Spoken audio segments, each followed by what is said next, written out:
Welcome to the Mind, Body and Soul Show with artist, author and personal development coach John Morris.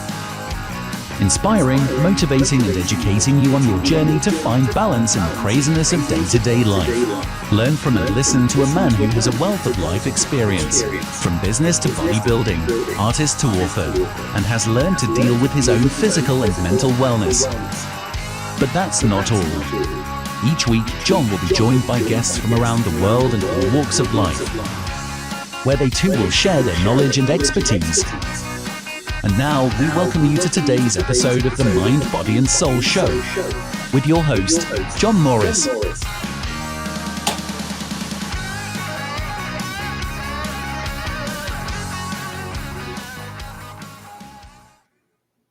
Okay, folks, and welcome to another exciting episode of the Mind, Body and Soul Show, where we help you find balance in the craziness of day-to-day life. I am your host, as always, John Morris, and welcome to the show that's a little bit different, a little bit unpredictable, and you never, ever know exactly what's going to happen. Now, I was expected to be joined by my guest today, but unfortunately, he hasn't appeared yet. So there has been a changeover, though, folks, with the times. So until he appears and manifests, I'm going to be filling some time.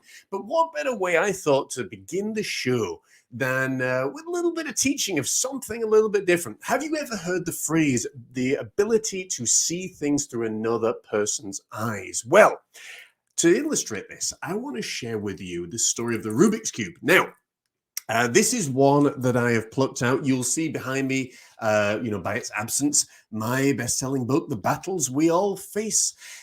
And in it, we have a chapter on it called Seeing Through Another Person's Eyes. It's all about perspective. Now, perspective is really, really an amazing thing, because when you can see through another person's eyes, and you can create perspective, and you can have that little bit of perspective, it can change your entire world. Now, what is perspective? Well, by my definition of perspective, it's not only being able to see through another person's eyes, but it's also being able to create a little bit of separation between your mind and the situation that's going on.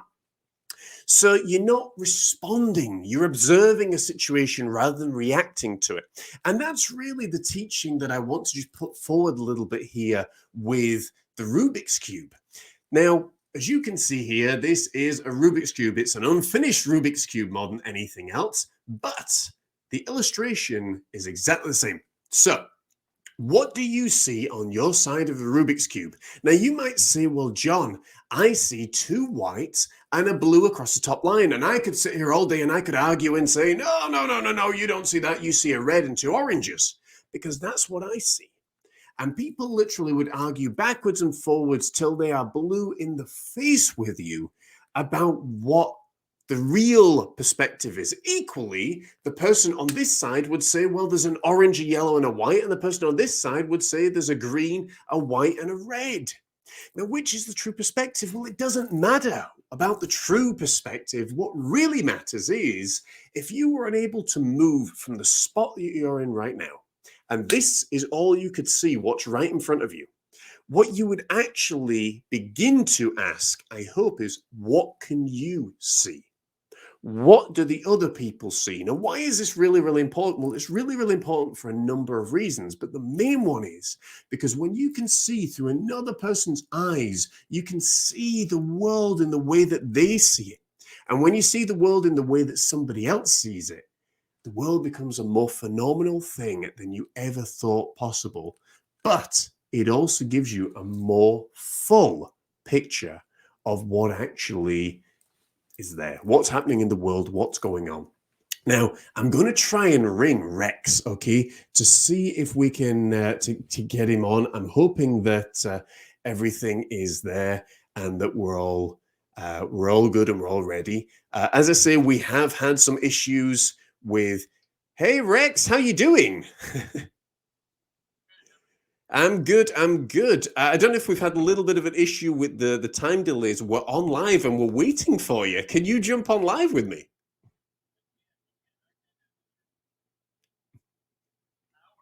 Oh, right. That's brilliant, Rex. We'll see you on in a few minutes. Take care.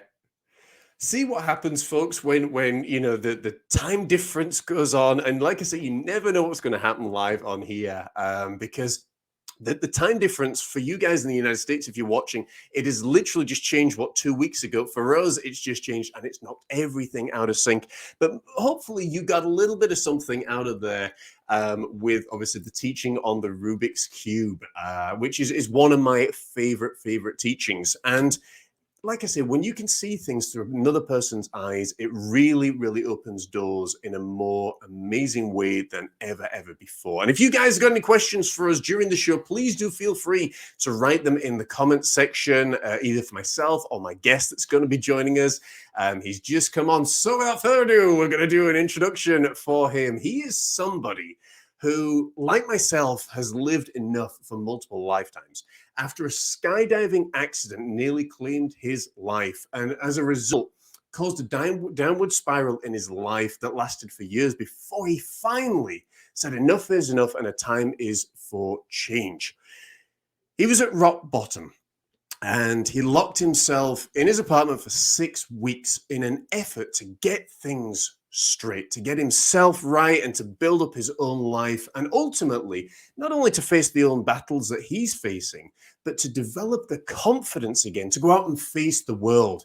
And boy, did he do that, because he began a successful string of not only business and entrepreneurship, but all sorts of amazing things opened up for him. And I am delighted to bring him in. And to literally 2 minutes ago, when you guys saw it live and in living color, we had never met in the flesh, but he's someone that since the day I met him, I felt a deep connection to. And he is the LA Tribune's very own, the awesome Rex Sikes. Rex, welcome, my friend. How are you doing? I'm fantastic. How about you? And thank you for the warm welcome, greeting, and introduction. That's truly remarkable, and I'm thoroughly humbled and thrilled. You are very welcome, my friend, and it is great to have you here today. I'm doing great. The sun is just set here in Scotland. We've had some nice weather today. We do unfortunately have quite a big storm blowing over. For anybody in the UK that's watching this, we'll give you your weather warning now. The whole country is basically an amber warning for an 80-mile-an-hour storm that's going to blow over, I believe, this Saturday. So if you believe that, we'll see what happens. But how are things with you guys over in the States there, Rex? How's the weather where you are? Well, I'm in the Midwest. I'm near the Chicago, I'm in the Milwaukee, Chicago area. So It's in the teens. For us, it's like cold. It's below freezing. For us, it's summer.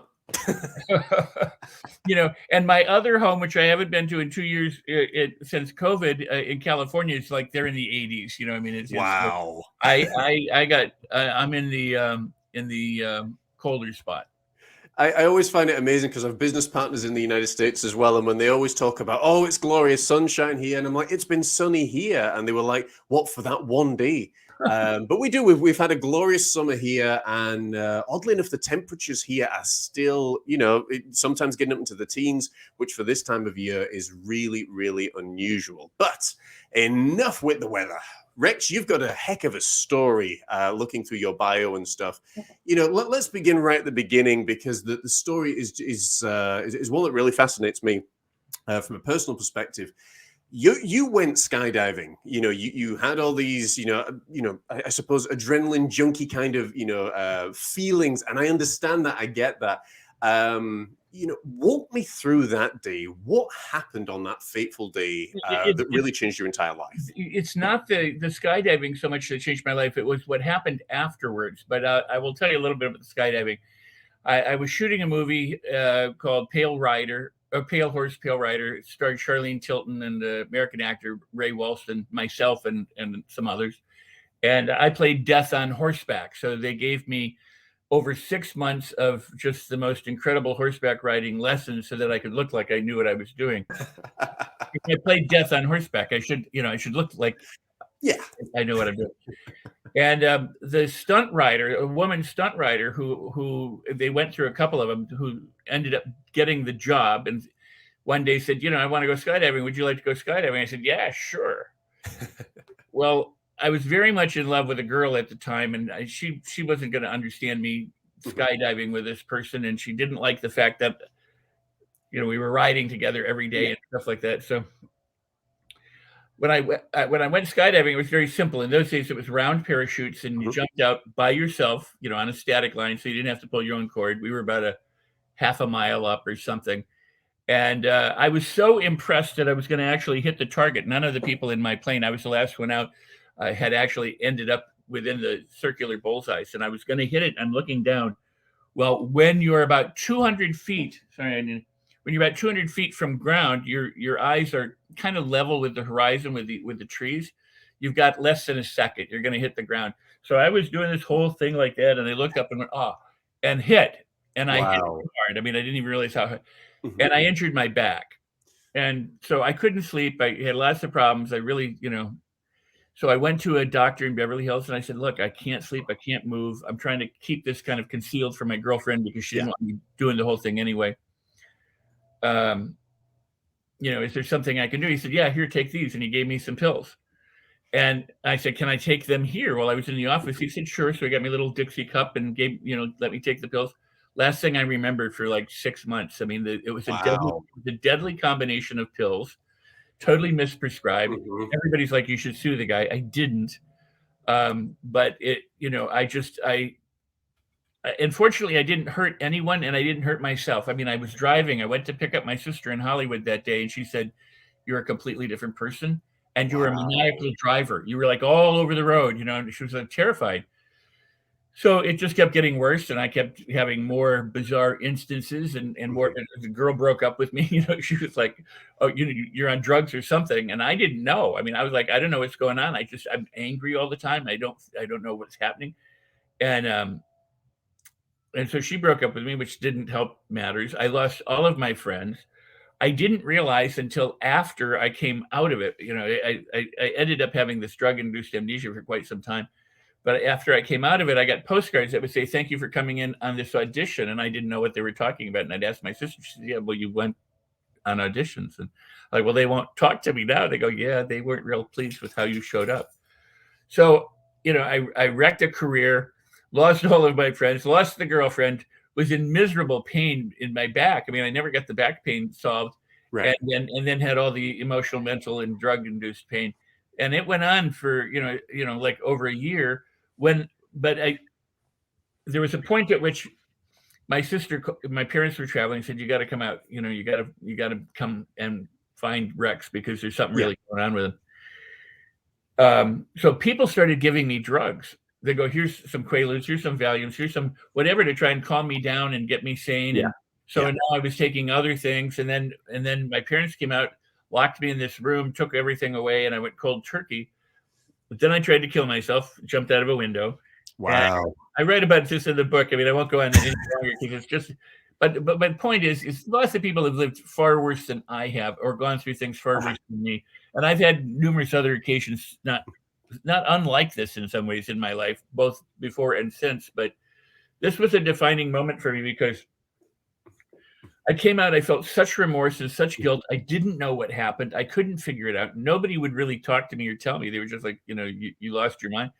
So at some point, after I went through another bout of like just horribly drinking, because I was so I couldn't live with myself.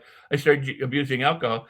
A friend of mine said, you're going to die. You're going to die. You've driven your car off of a cliff. I had a mafia guy threaten to kill me because I was in. Wow. I know. I mean, I was pushing people. I mean, unlike me, I was like apparently pushing some big mafia guy around in a club, and he the next day called me on it, and I don't think it was physical, but I was just being intrusive. Anyway, I decided to lock myself in this apartment, in my apartment, and I was like, I'm not coming out. I can't go out until I can get straightened out. Yeah. And so that's what I did. I sat in a chair. I had been using hypnosis since I was 11. I'd been meditating since I was a child. I affirmed, I meditated, I visualized, I did hypnosis, I did everything, and nothing seemed to work for a long, long time. And after about 4 weeks, I realized I'm asking myself all sorts of wrong questions. I'm going, why did this happen to me? Even though I'm saying I can go out and I can be confident, I'm like, I don't know why this happened to me. I don't know what's wrong with me. I'm never going to get my friends back. Am I, that kind of thing. How long is this going to take? And I realized at some point I didn't care about any of that stuff. Yeah. What I needed to know was, how could I get myself together? How quickly could I do it? How could I feel confident? And if I were to feel confident, what were the things that I'd be able to do? And I shifted my mind from all of the questions that led me, deeper into the problem to questions that. So this is when I discovered. I mean, questions have been around since the dawn of time, but what I really discovered was that questions are truly powerful for aiming your mind and for setting directions. I didn't set goals, but I set directions. Like, I want to feel better, and I want to be able to live and move through the world confidently. I want to be able to win my friends back. How can I do this? And it wasn't the how so much as it was the, what am I going to discover along the way? How can I feel? What can I feel that's different? How soon? This was a big question for me. How soon am I going to feel good? How quickly can I discover myself feeling good? Yeah. Not is it going to happen someday, but what's the first thing I'll notice when I notice myself being better? Because I was always focused on what was broken and what was wrong. Yeah. And I started to shift my focus to what was right. Well, within about 2 weeks of asking myself over and over, I sat in this chair. I literally sat in an easy chair for 6 weeks, all day long, all night long. I got up to go to the bathroom and have some food, but I stayed there. And after about 2 more weeks of this, I started to feel like, wow, I could begin to go out in the world. I could do, this was looking a massive amount of improvement. And so I did. I started to venture out into the world, kind of like, a toddler, going out, starting to walk for the first time. But I ventured out. I continued to ask questions. And eventually I did, win most of all my friends back. I did get my career going again. Took a long time for that. The girl and I became friends, but we didn't resume a relationship about a year or more later, but if this had not happened to me, I wouldn't be where I am today. And that's the thing that I try and tell people. I've lost lots of money and had other problems in my life, crowning moments, where those kind of big ones. And yet there are people who do this for extended periods of time chronically.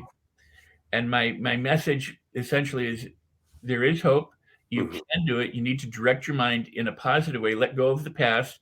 The reason why people will say, you say you don't need to go back into your beliefs and you don't have to do all this. I couldn't. I didn't know what had happened. I had amnesia. I mean, drug-induced amnesia. I couldn't go back and relive those things. I didn't know what they were. So I couldn't go back. I just had to kind of blanket forgive myself and go, I release myself for anything and everything I've done. And whatever beliefs I had, I didn't go back and start going, okay, well, what do I believe? And anyone can do that stuff, but I couldn't at the time. So what I discovered though, was by shifting my mind toward the positive, and then really seeking to discover how I could feel better, not just think better, but feel better. That as I felt better, I thought better. As I thought better, I felt better. And it was just simple, and I started to move up and things started to happen. And that's my message, is that anyone, because I'm not smarter than anybody else. I'm stupid as a lot of people. So, but I found a way out of a lot of pain and suffering, and so can anyone else. They just have to give themselves the opportunity to do it. I find it amazing, and that actually answers a lot of questions to me, I suppose, as to why I felt that connection with you, because believe it or not, aside from the age difference, that is very similar to what I went through.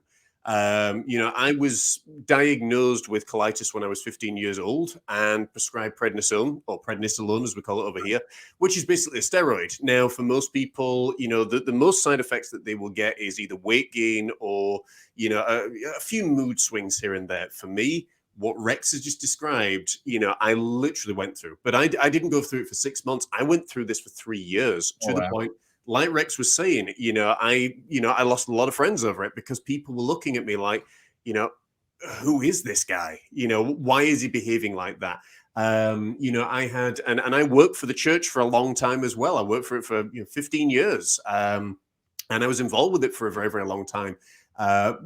Directions and things have now changed for me and progressed in a lot of different directions. And I'm happy and at peace about that for certain. I think, a lot of people are going to find their own ways for sure. But exactly what Rex has described, until last year, I was very much like that person. I was angry all the time. I was bitter. I was bitter about how people had treated me, how they'd responded. Why had they done this? Why had they done that? Until eventually, I encountered, as we looked at on Barry Shaw's show, Wayne Dyer. And I was sitting downstairs when the office was downstairs. I put on YouTube, and for whatever reason, never heard of Wayne Dyer before in my entire life. And he came on, and within 2 hours, all the bitterness had gone, all the rage. And I went through and I told my wife, and it was literally like this divine, divine spirit just came and blasted through all those walls that I was, that I had put up, and that I was, like Rex, like you said, I, at that point, was probably one step away from alcoholism. So many times when I was taking those pills, I would say to my wife, I was like, my emotions are so all over the place. I don't know how I can get through the day. And, when you are on pills and, you're taking stuff, that you may be aware of what's going on, but you're not actually fully aware as to how they're affecting you. And other people around you are then aware. And, for me, it was literally hell on earth, is the best way to describe it. It's, I was just going to say that, and then, you get into this year. And back in January, I took January and February pretty much off just to study after I encountered Wayne Dyer's teaching. And my entire life opened up in ways that I couldn't believe. And, all the labels went, all the bitterness, all the burdens, everything else went. And it was like, man, I'm free. And now my wife, whenever she talks, because again, she'll hear from friends of ours that knew me from years ago and was like, how is John doing? And she can't wait to tell them, look, he's turned the corner. And this isn't a temporary thing now.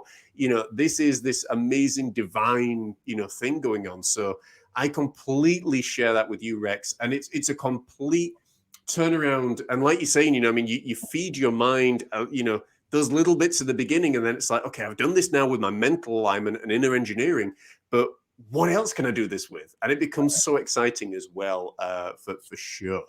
Absolutely. Oh, that's an amazing story and one of great transformation. Thank you for sharing that with all of us. And, mine wasn't as long as yours for sure. It was 6 months of the drugs from the doctor and then about another 18 months with the alcohol and everything else. But, it's in some ways, it's not even a matter of time. For some people it is, but some people have just devastation happen in an instant, 3 days later, it's different, but it's life-changing at that moment. So but again, you exemplify, and I exemplify, and so many others, very short exemplify, so that we don't need to ever be held back or held down by the things that happen to us. We don't need to be victims of circumstance or of other people or of events or of our own self-talk or negative thinking. We can make significant and positive changes. Wayne Dwyer, what an amazing transformation from him, from where he first started to the kind of spiritual, person he became, and the legacy of what he left, has been truly impressive. And so that's great. I was never that big of a Wayne Dwyer fan. I never, I was like, I read Roger's, his first books and stuff. And then I kind of went, yeah, whatever. And only toward the end of his life did I kind of come back in and go, oh, wow, look at who he is. Yeah. How beautiful it was and how beautiful it is. And what a marvelous transformation for sure. Legacy that he left. Yeah. Definitely. And I think that's the thing, Well, let me stop you. And bravo to you. Really, it's so good to hear, that transformation story. So thank you. Yeah. And like I've said before, I think it was literally the thing, my wife is a very loyal person, but everybody, has their limits. And I've talked about this on a number of shows, a number of interviews and things, that it's difficult to explain to someone that isn't there. And you'll have people say, oh, well, that sounds great, but it sounds like a religious cult or fad. It's quite the opposite. Right. When you actually start dealing with your own mind, because that's the source of everything that's coming in. In case you didn't know, folks, I am a psychologist in training. When you start dealing with your mind, which is the root of all of the stuff that we see, going on. If you want to know the world's, the issue with the world's problems and things, you look no further than the mindset of, the world leaders, the people that are creating this stuff and stuff that's going on. Equally, you look for the good stuff that's there as well. And when we come back from commercial break, we are going to be talking all about the good stuff. So do stay with us. Keep asking your questions, folks. I'm seeing some of them jumping into the comment section, and we'll catch you in a couple of minutes. Hello and welcome to the Los Angeles Tribune. Since 1886, our name has been a part of the world of journalism.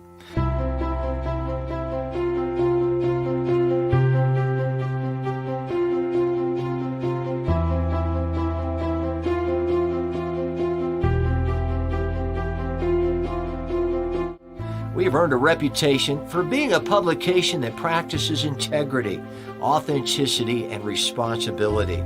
For general inquiries, contact today. Thank you on behalf of the Los Angeles Tribune team.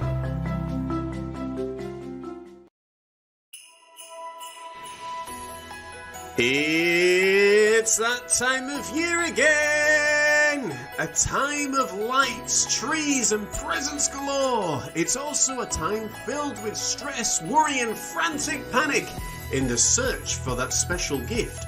What do you buy the person who has everything? The answer, you buy them something that can't be found on the high street or in any shop, but only by special order.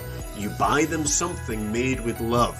Through the power of a paintbrush and the magic of some paint, I create paintings for people from all over the world and in all shapes and sizes. Portraits, pets, landscapes, seascapes, and so much more. Just like Santa, I too love to spread the gift of joy to people all over the world. Christmas can be an immensely stressful time of year. Will they like it? Won't they like it? Well, when you order with us, you're ordering something that your loved one is guaranteed to love. We take all the stress away for you. It is as simple as 1, 2, 3. Send an email with the picture you desire. Choose the size and frame of your choosing, and we will take care of the rest. Shipping is even on us. And if you're looking for something even more unique, why not come and visit our online shop where you can order my best-selling self-help book, which is packed with my artwork. Why not even order my CD and even prints and gift certificates and so much more awaits behind those doors. So what are you waiting for? Come and visit us and click on that link. We're looking forward to hearing from you and helping in any way that we can. And from all of us here, we wish you a very, very Merry Christmas.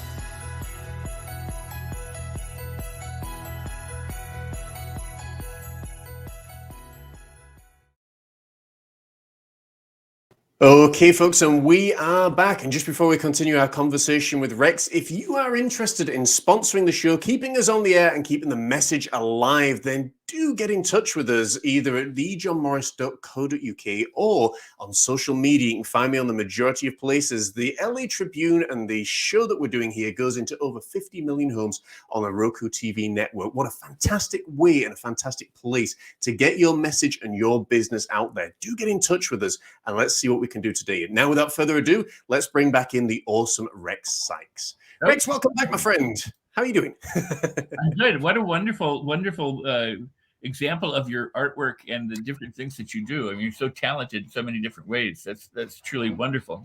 Thank you. But the biggest talent, I suppose, and an appreciation that I have now is just to really enjoy life, because you can have, again, let's go into this, because you can have the biggest successes and really not enjoy them. And I know I found that when we built the art school, when I was a youth minister and doing so many other things. Were there times in your life, when you're going through all of these battles, that you were just like, well, great, I'm having this success, but man, I'm just not enjoying it? God, yeah. I mean, I tell people, I got into acting and different things for kind of all the wrong reasons. I thought that, if I did something or had some notoriety of some sort, that would somehow add to me. And it didn't. And it always felt hollow. I mean, and holidays to me always felt hollow. I never felt like people would give me gifts and shower me with love, but I didn't feel loved or connected necessarily. I loved people. I mean, I wasn't somebody who was unlikable or disagreeable, but I just didn't experience the world with a whole lot of joy or confidence or well-being. I'm interested, Rex. So I was just going to ask, because I'm always interested in people's different, perspectives and stuff. When you were going through that downward spiral, really, where was your head at that point? Do you remember what was, plaguing your thoughts at that point? Before, it was strange when I was. Are you talking about the skydiving spiral? Yes. Okay.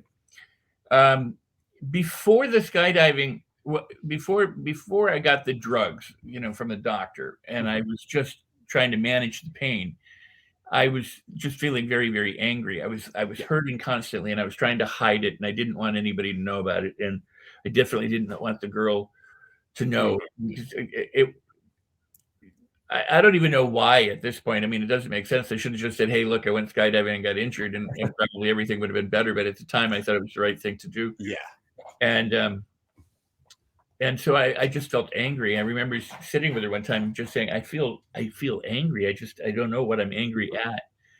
And the career wasn't going very well at the time, and I just was like, everything kind of sucks.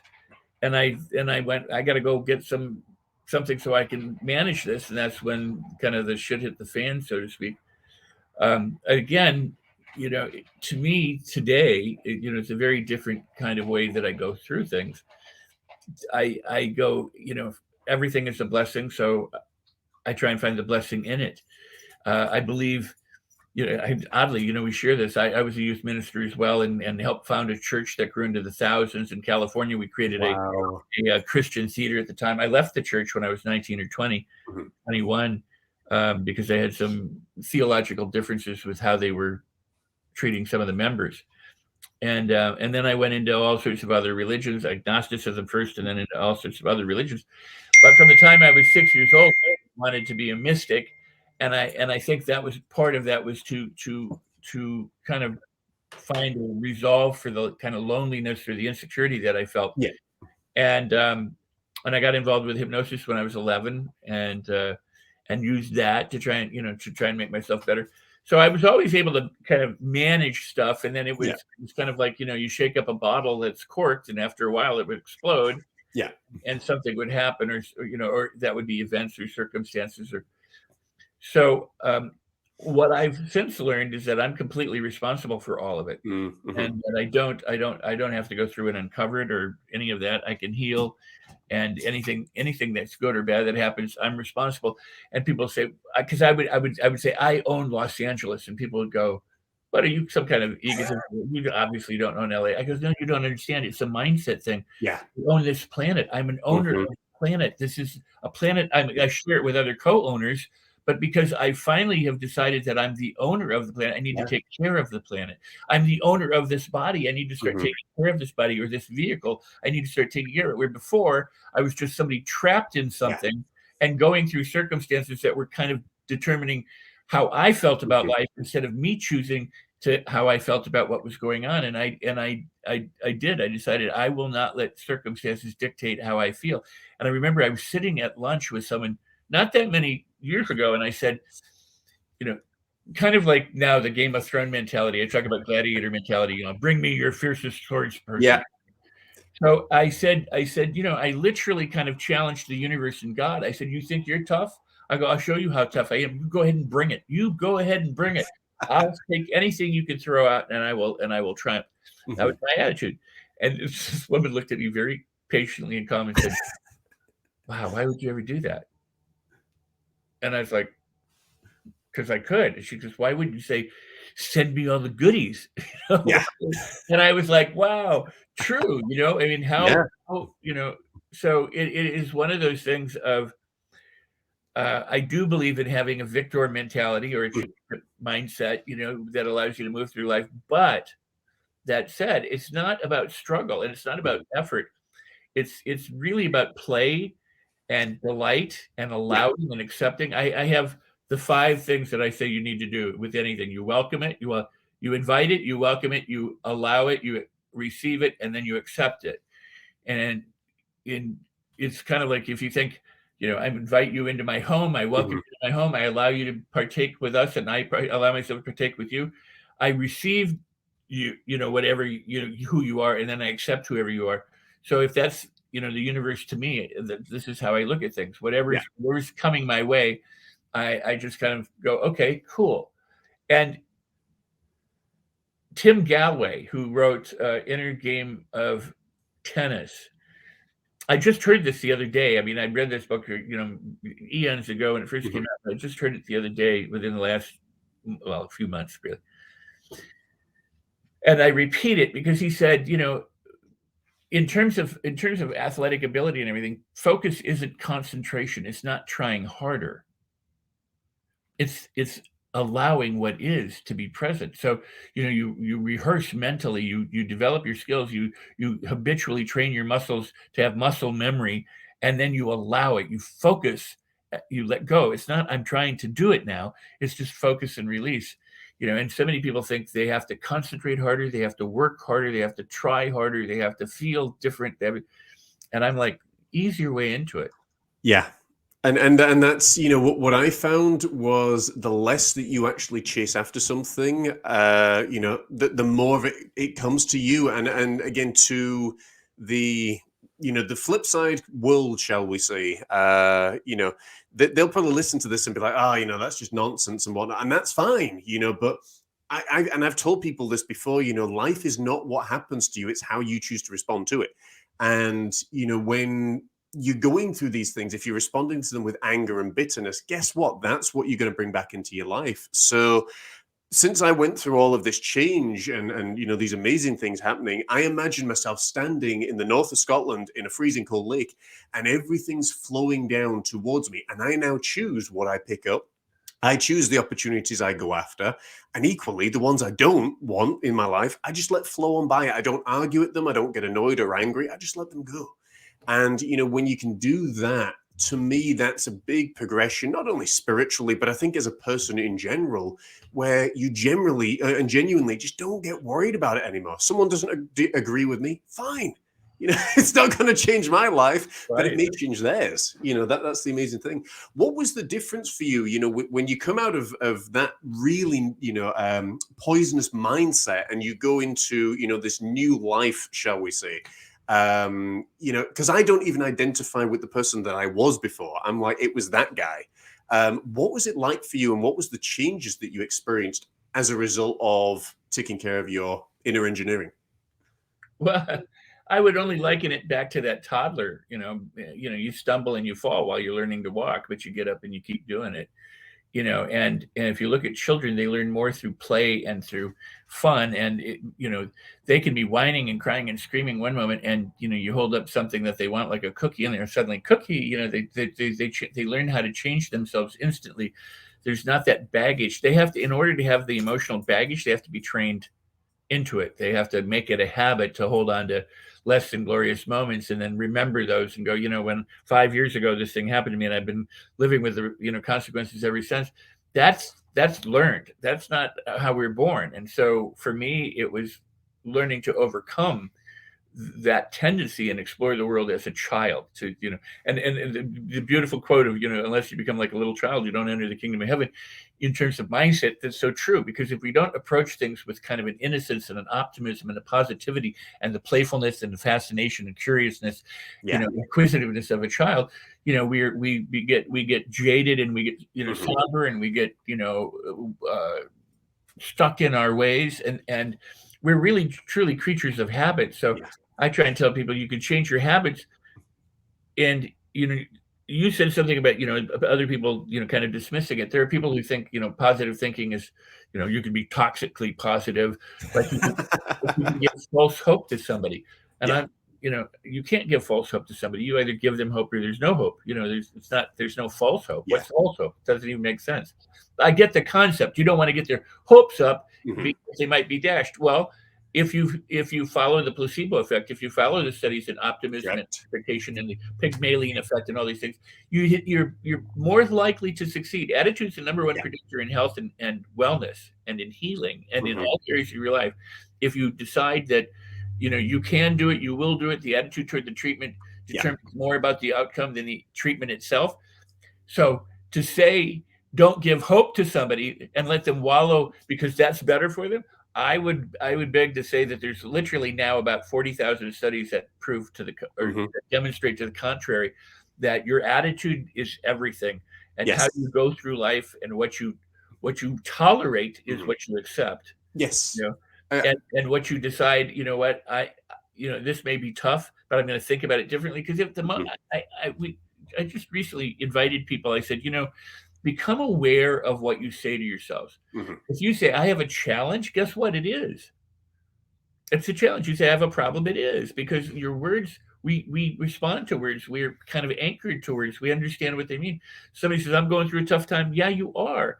I'm never saying ignore that, but I'm saying the way you describe things to yourself and to others has an incredible effect on how you move through the world and how you feel about yourself.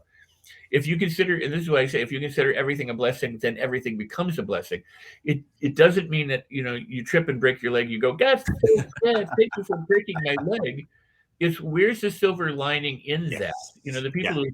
who've been devastated physically or whatever, or who are paralyzed, they don't have to be thankful that they're paralyzed, but they're thankful that they're still alive, and they're thankful that life isn't over for them, and the many different things that they can do, Yeah. even if they can't do other things. That's what most is lost on us, because thankfully Edward Bernays came along, and the nephew of Freud, Mhm. and decided to help us all become consumer addicts of things that and wants, and things Yeah. that so everything was propagandized in a way that would make us feel bad or feel less than glorious or not adequate, Mhm. whether it's our breath, our hair, our skin flakes, Yeah. the right designer clothes or shoes. So we've been really conditioned to feel and to operate less than we are, but partly because that's how you keep good citizens out going. If they're all disgruntled and Yeah. dissatisfied, and but the idea being is everybody has the opportunity to claim ownership of their Mhm. life and of circumstances and the planet, and then make an incredible difference for themselves. Yeah. See, now it's really interesting because I picked up on three things specifically there. There is an old Buddhist teaching where, just when you talked about breaking your leg and things being a blessing in disguise, and it was taught by a guy called Alan Watts. If you haven't, and you probably know where I'm going with this, Rex. Many people, may not, but the simple version of this story is, there's a farmer's son. He's out and about in the fields. The horse stands on his foot becomes lame, and the father's like, "How are you going to work? How are you going to work?" And the good thing about it was, in the recruitment during the war, I believe it was the First World War, he couldn't be called up because that thing literally, okay, he's got a lame foot, but he hasn't got a bullet through his head. So Yeah. there are sometimes blessing in disguise. Now, what you were saying actually, Rex, about positive thinking, about positive stuff, I can't give medical advice to anybody, but I want you to know that at this point, whereas before I was taking colitis medication for numerous years every single day, and that has a knock-on effect anyway. I'm Right. now taking it maybe once or twice a month. I'm well on the way now. Now, bear in mind, guys, this is a disease that they say is incurable. Well, there's nothing that's incurable. It's just they haven't found a way to cure it yet. And for me, that's a big thing, and that came as a result of retraining my mind, not getting stressed, not getting worked up, looking after myself, looking after my health. All of these other people then that came into my life. And when people get so stressed up and worked out, as Rex you was saying, they're getting so frustrated oftentimes because they don't look the way their favorite celebrity looks, or they don't have the biggest muscles in the world, or whatever it might be. What you're actually comparing is cellular structure and atoms. And basically what you're saying is, well, I don't look as good because I don't have the same genetic code as fill in the blank. And when you actually break it down, it's like, yeah, but what do you like on the inside?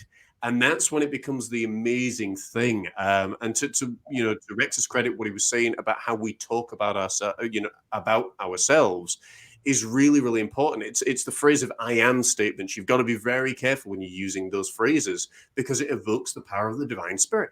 It is a divine thing. That's why when people say to me, how would you describe yourself? I am a genius. Because even though physically you may say, well, you're not there. It's like, yeah, but I am there. I've just got to wait for my body to catch up. Other people would argue and say, absolutely, John, you're already there. I'm all right with that. But For you, how has this, opened up your life and changed your life now? Obviously, building up your businesses, speaking all over the world, your book, and so many more things have opened up. How did changing your mind really lead back into all of, I suppose, what you could call, professional success? Well, great question, and I love what you just said. I would, and I agree. I would submit this first, and that is that, this is one of those double-edged swords. It's the experts in the world who thought the sun revolved around the world, and that the world was flat, and that things couldn't be done, and that we'd never fly, and the steamship was of the devil. Steam engine and things. You got to put expertise in perspective. Doctors, lawyers, judges, professional people, whatever they might be. They have an expertise. They're studied, but they can be as wrong as anyone else can be. And so you have to kind of be your own advocate, and you have to be your own wise counsel, and not only your own wise counsel, but find wise counsel. There are people who say, never let anybody rain on your parade. Well, sometimes people raining on your parade is feedback that you do need to pay attention to, not malicious raining. They're not just they're trying to get you to pay attention to something, the same way that the alert on the dashboard of your car is going, there's some attention that needs to be here. It may or may not be a problem, or it may be a significant problem if you let it go. So you want to pay attention to the alerts, but it doesn't mean you have to do or think or give your soul or self over to the opinion of an expert. That's why in medicine there's usually second opinions. And what you said about things that are considered incurable, according to who, and according to what? According to our current knowledge. But there were plenty of things that were considered not able to do, or not curable, or we were never going to fly at one time, but we managed to create a heavier than air aircraft because some brothers didn't quit doing it. And now we're at the outer reaches of the universe, and now we're launching a new telescope that was supposed to allow us to see kind of like the beginning of the Big Bang, to look back. And all this stuff was unimaginable at one time. And this is where the power of the imagination and thinking comes in, and this is where being willing to be courageous in your curiosity and in your optimism. Henry Ford said two things that I just totally embrace. One is, he said, if you think you can or you think you can't, you are correct. And this is absolutely true. And the other thing he said is, I never let what I can't do interfere with what I can do. And so many people will say, well, I can't do that. And then they stop, and then they don't do anything else. That's a hard road. Or parents will say, have a plan B. And they mean well, but have a plan B because you might not make it in that field. You have to decide whether you want a plan B or not. You can read Napoleon Hill and say, burn the boats. It's like, throw all caution to the wind and pursue it full sail. That's, within the individual decision. Yeah. I might encourage people to do the same thing, but I have benefited from the counsel of other people. And my career and my what I do has been benefited by mentors and coaches and guides and people and friends. And this is the one that most people don't get, and this is what I'm a huge advocate for. There's a saying that things don't happen to you, they happen for you. And I argue that people don't happen to you, they happen for you. Yeah. That everyone you intersect with in the world, planet-wise, is there for a reason. Whether they are purposefully or not, whether it's divine or not, or anything. If you look at it as, this person's in my life for some reason, I know what that is, and I'm not saying God or the universe or anybody's doing it, but they could be, right? then you look for a deeper meaning or a richer meaning than just going, oh, that person's a jerk, or that person's a saint. How do I contribute to them? How do they contribute to me? Even if they are a total ass and somebody you hate, what is the good in there for you? Because I promise you, you have to look at yourself. No matter who's talking with you, everybody's a mirror of each other, and where you grow the most, people say, I transformed the most through this tragedy. Okay, I would argue that that's true, but you don't have to. You can change a lot through play and fun and delight and all that kind of stuff. Yeah. People say, if it hadn't been for that jerk, my life would be different. And I would argue, yes, but whether that's good or bad, because you can celebrate. Exactly. The girl that broke up with me, I am so, and I don't say this because she's not listening, she wouldn't know. But what I'm saying is, I don't say it kind of as a subliminal message. I'm so glad Yeah. that we didn't get back together. At the time, I was.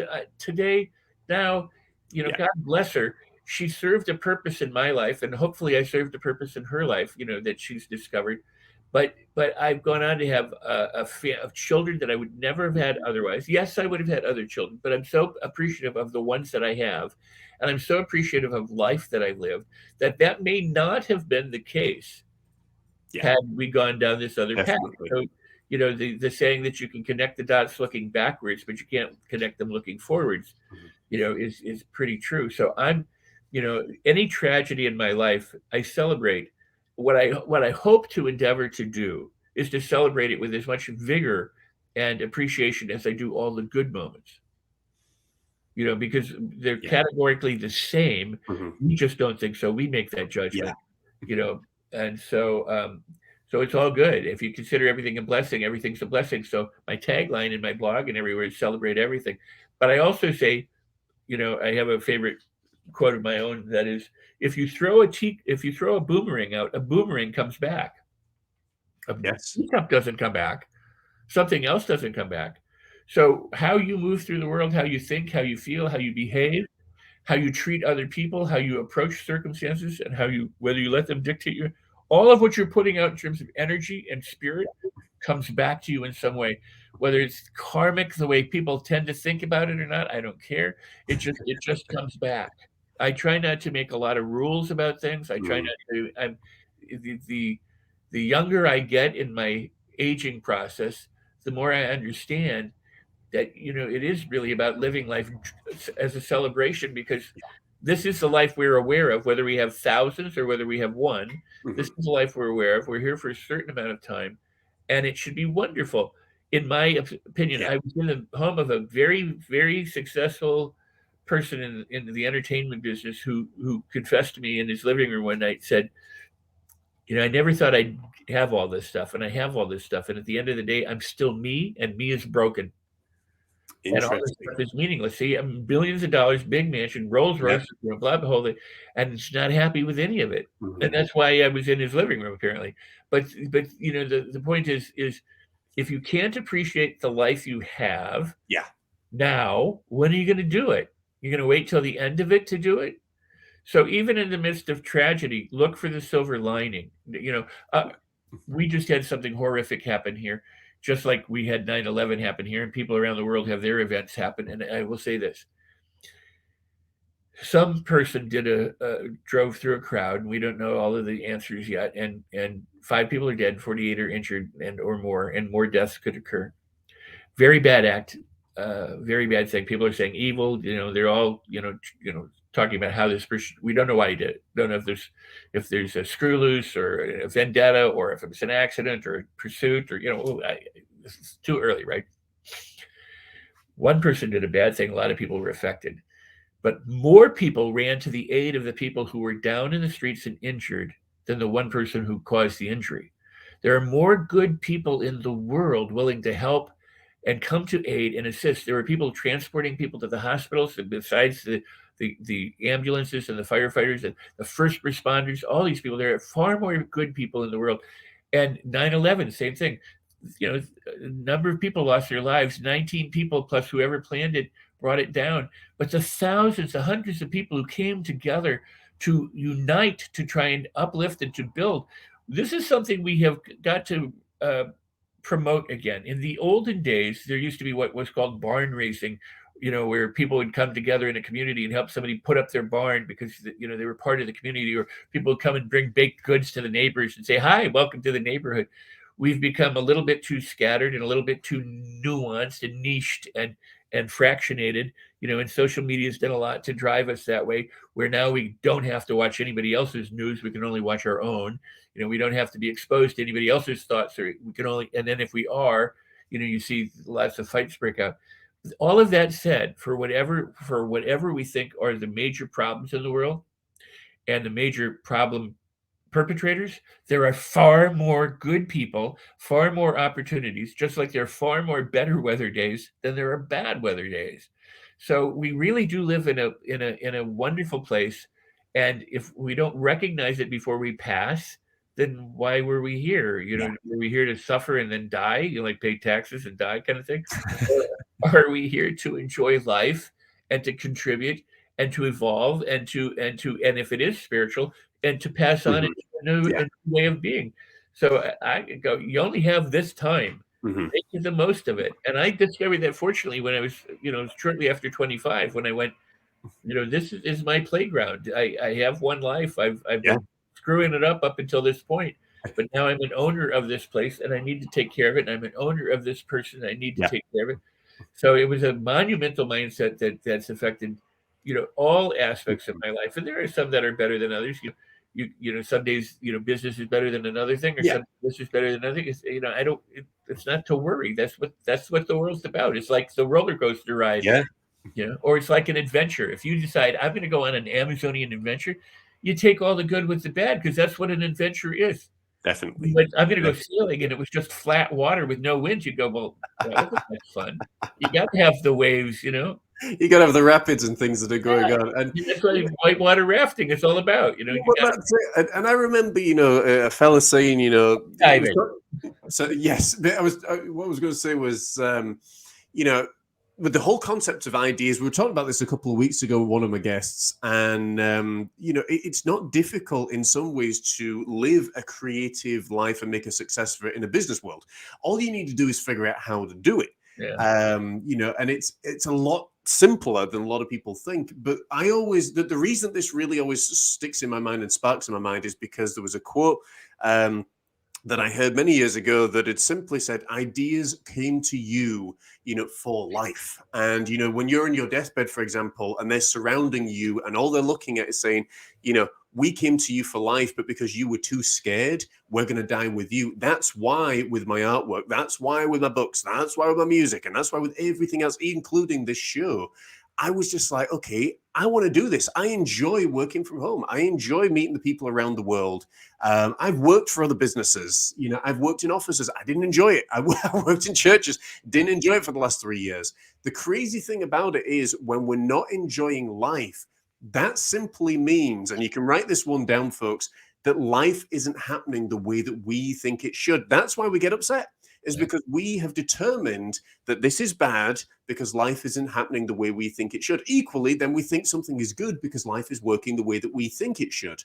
But this notion of good and bad, and good and evil and all that concept stuff, it's about what we associate to it. But for me, and obviously for Rex, it has been figuring out how we can turn our passions and, make a living at doing that. There's nothing wrong with that. And, out of that, it benefits other people. We've got a charity concert, the annual concert that's happening on the 17th of December. News going to be going out all about that. And we're really excited about that because it's the first time we've been working with charities and other bits and pieces. But that just came as a concept to say, how can we do this? And then life just becomes more exciting for sure. Rex, as we wrap up the show, is there anything else you want to touch on just before we wrap up today? Yeah, I mean, and I write about it this in the book that you referenced, Life on Your Terms. And I talk about it a lot. And that is, before humans were on the planet, lots of things happened. The plates shifted. There were volcanoes, lightning strikes, forest fires, earthquakes, tidal waves, tsunamis, whatever, snow, frost, had. And there was nobody there to call it good or bad. And things happen, so a fire happens in a neighborhood and people lose their home. And it's truly amazing because what you find is one person will say, oh my God, I've lost everything. I don't know how I'm going to go on. We're completely devastated, And another person will say, well, it was only things, it was just stuff, I guess it's a house cleaning for me, And then another person says, well, we're going to rebuild, it's good, or, and we're not going to let this stop us. So you can respond to anything, or, the problem is people react to stuff, but you can learn to respond to anything any way you choose to. And so choose the way of being that allows you to live life most fully and most successfully, most happily, and most delightfully. Your response to negativity, your own self-talk or circumstances determines how much enjoyment you'll have in life. And so, you made so many excellent points, John. I just really appreciate it. Thank you. I will also like to say, if people are interested in the book, they can go to Definitely. Sikes.com. You just put a / their book in front of it, and they can go and get the book, and I'll give them a free training on mastery. It's not free; it's actually valued at about $500, but I'm giving away free for people who purchase the book to Fantastic. accompany the book. Yeah. Because it's about how to master your mindset, your emotions, your feelings, and any skill that you'd like. So, if people are interested, they can go and do that. But most importantly, it truly is. It's about celebrating everything. Live with fun and live with enjoyment. The fact that you do so many things is part of that celebration, and you contribute to the world, and you enhance other people's enjoyment as well. So I mean, I think that's a marvelous opportunity that we've been given. Yeah, definitely. And I suppose to round out the show, definitely go and visit Rex's website and stuff. You can check out his books and everything else that Rex is about. And it's true. I think that the simple answer that I can leave you with, folks, is figure out what you want to do in life and then figure out how to do it. It literally is that simple. I've talked about this before in other shows and in other courses. If you can speak, if you can market, if you can sell, and if you can build relationships with people genuinely, then you can do business. And it does not take a rocket science to figure this out. That's it, really. As simple as that is. If you study, people who've done a lot of business, there are a lot of morons who are running truly successful businesses. That's and it. I don't say that pejoratively. I'm saying it by their own admission. There are people who didn't know what they were doing, and they decided to go ahead and go into it. And they either got coaching or mentoring, or they read a book, or they did something, but they kind of said, "I'm going to do this," and it wasn't that hard. It wasn't rocket science. You provide something for someone else, and they pay you what they think it's worth, and then part of your job is to let them know what you think it's worth, and then there's a barter and exchange. I mean, it isn't truly, but more than anything, it is relationships, and it is adding value and contributing, and that's what you so wonderfully do, John. It's always amazing, I suppose. I know we could talk backwards and forwards. There's been some fantastic comments that have come in today. I want to thank everybody for watching and for commenting for sure. But, I suppose more than anything, it is, it's just about figuring it out and not being afraid to take those steps. Hey, you get one go around about this. If you've got an idea, it's there for a reason. And, you can certainly pull it out. But we are out of time, and it has been a delight. But Rex, thank you so much for being my special guest today. It has been a delight. And I hope we get to do it again, because there's so much more for sure that we can unpack down the line. Oh, absolutely. You've been wonderful to me and to your audience, and I appreciate you so much. Thank you, John, and thank you for the opportunity. It is a pleasure. And folks, we want to thank you so much for watching this episode of the Mind, Body, and Soul Show. Come back next week when we'll have another special guest on. Until next time, take care, God bless, and we'll see you soon. Take care.